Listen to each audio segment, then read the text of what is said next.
Bien, vámonos con nuestro primer entrevistado. Se trata de Israel Hurtado. Él es presidente fundador de la Asociación Mexicana del Hidrógeno y especialista en energía. Oficialmente se está presentando la asociación cuya propuesta es impulsar el desarrollo y uso del hidrógeno verde en México, que puede pues contribuir a la seguridad energética. Israel, ¿cómo estás? Muy buenas tardes. Hola, ¿qué tal, Darío? Buenas tardes, Rogelio. Qué gusto saludarlos.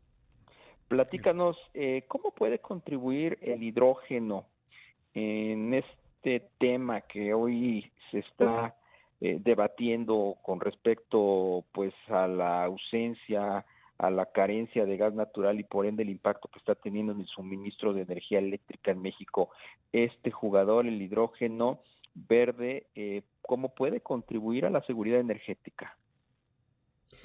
Pues sí, yo creo que puede influir y puede contribuir mucho. Ya se está realizando, ya se están realizando pruebas en Reino Unido, por ejemplo, y en Estados Unidos para inyectar hidrógeno verde en la red de gasoductos en esos países. Y lo que se hace es una mezcla de hidrógeno verde con gas natural.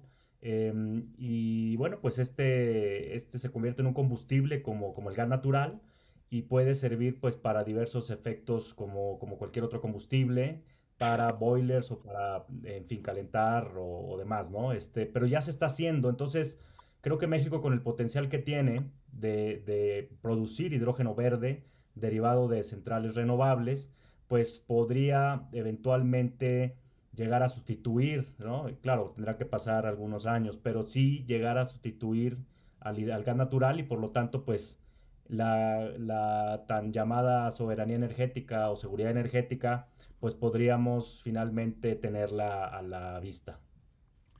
Israel, buenas tardes, te saluda Rogelio Varela. Comparativamente Israel, por el tema de costos y entendiendo de que pues en una mayor escala pues esto va a ser más favorable, ¿cómo se compara pues generar energía a partir del hidrógeno en vez de gas natural como pues es un bien muy utilizado en estos momentos? Sí, cómo no.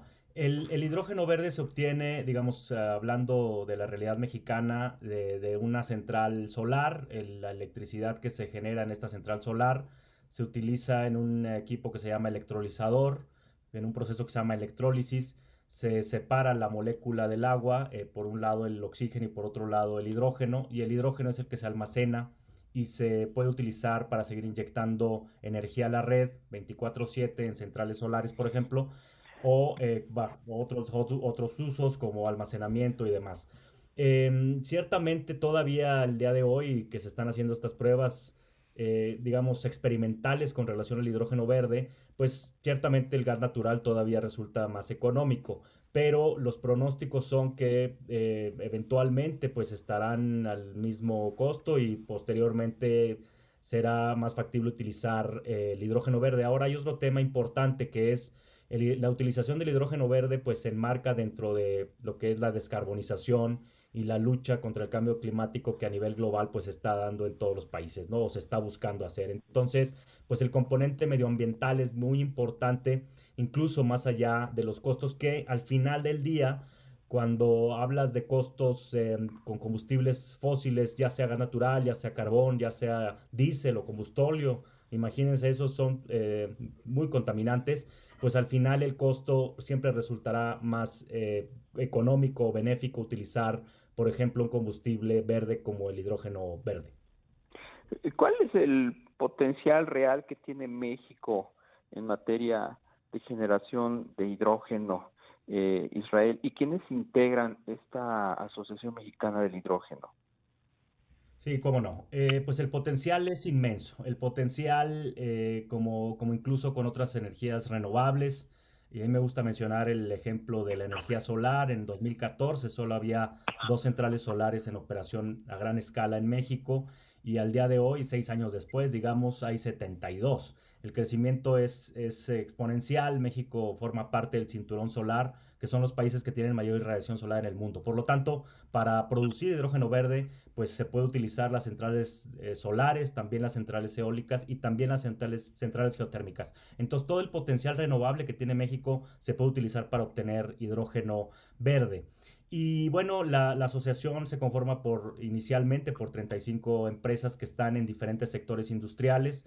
Una de los beneficios y de las bondades que tiene el hidrógeno verde es que es transversal, entonces puede ser utilizado para diversos usos como transporte, movilidad de personas, transporte de mercancías, inyección en la red de gasoductos y para estar generando energía 24/7. Entonces, todas estas empresas que están conformando la Asociación Mexicana de Hidrógeno, pues están en estos sectores, hay tecnólogos, hay gente que ha desarrollado, empresas que han desarrollado tecnología, también están empresas que están en el sector de gas natural, que transportan la molécula, porque para ellos es un paso, digamos, natural. Y también está las empresas que están en gas natural vehicular, porque para ellos también es un paso natural. Ya en Alemania, por ejemplo, hay trenes propulsados por hidrógeno que ya están en operación normal y también hay flotillas de taxis, por ejemplo, en París que utilizan hidrógeno. Entonces, digamos, el espectro que abarca la utilización del hidrógeno pues es muy amplio.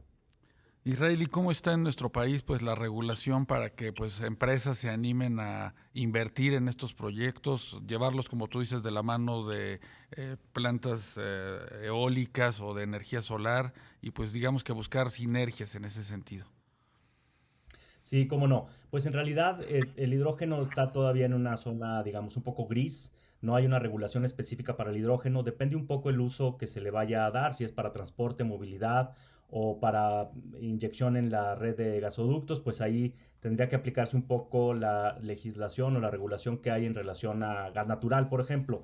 Pero pues yo creo que sí será necesario sentarnos pues con la autoridad y con la industria para tratar de llegar a una regulación que no impida, no obstaculice, pero que sí detone el uso del hidrógeno. De hecho, en otros países como Chile, por ejemplo, ya tienen su Estrategia Nacional de Hidrógeno, que es una hoja de ruta que se va a seguir para detonar el uso del hidrógeno verde. También, por ejemplo, en Francia y Alemania tienen sus estrategias nacionales de hidrógeno. Entonces yo creo que lo que México debe hacer es también tener su Estrategia Nacional de Hidrógeno pues a la brevedad. ¿Y quiénes tendrían que hacer esa hoja de ruta? ¿Quiénes tendrían que intervenir en el diseño de la misma? ¿Cuáles son las regiones donde pudiéramos tener como país más oportunidades de generar esta energía? Pues se tiene que hacer una labor conjunta entre la industria y las autoridades. Yo creo que aquí la Secretaría de Energía evidentemente tendrá una voz cantante en este tema, también la Secretaría de Economía, los órganos reguladores, porque como decía es un tema transversal que impacta o que tiene usos y aplicaciones en diversas industrias.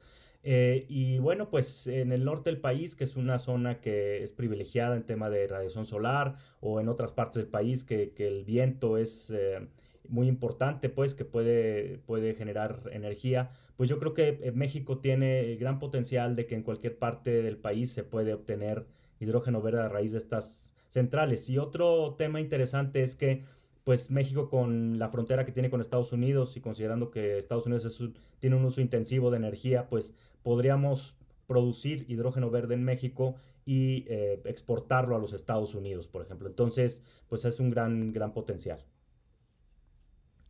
Israel, y en las aplicaciones que nos mencionabas para la industria automotriz en Europa, ¿consideras que pronto podrían tener un crecimiento exponencial en otras regiones del mundo?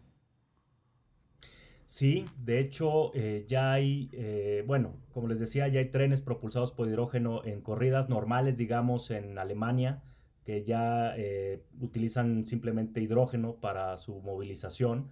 Y ya se están haciendo pruebas experimentales también, pero muy avanzadas para aviones y barcos. Ya hay empresas que están trabajando, Airbus, por ejemplo, en aviones propulsados por hidrógeno. Y también pues ya hay tractocamiones, por ejemplo, para transporte de mercancías que son fabricados específicamente para funcionar con hidrógeno. También hay flotillas de taxi que están funcionando con hidrógeno. Entonces, pues ya en otros países, más que verlo futurista, ya es una realidad. Y bueno, como yo siempre digo, el tema del hidrógeno es un tema viejo nuevo. El hidrógeno como tal ya se utilizaba desde hace muchos años en diversos usos industriales. De hecho, el Apolo 11 que llevó al hombre a la Luna, pues utilizó hidrógeno para su propulsión. Pero lo que es nuevo es el hidrógeno verde, que ese es justamente lo que se enmarca en la lucha contra el cambio climático. Pues Israel Hurtado, presidente fundador de la Asociación Mexicana del Hidrógeno y especialista en temas energéticos, te agradecemos mucho la entrevista. Muy buenas tardes. Gracias por la invitación, Darío. Rogelio, Hasta luego. pronto.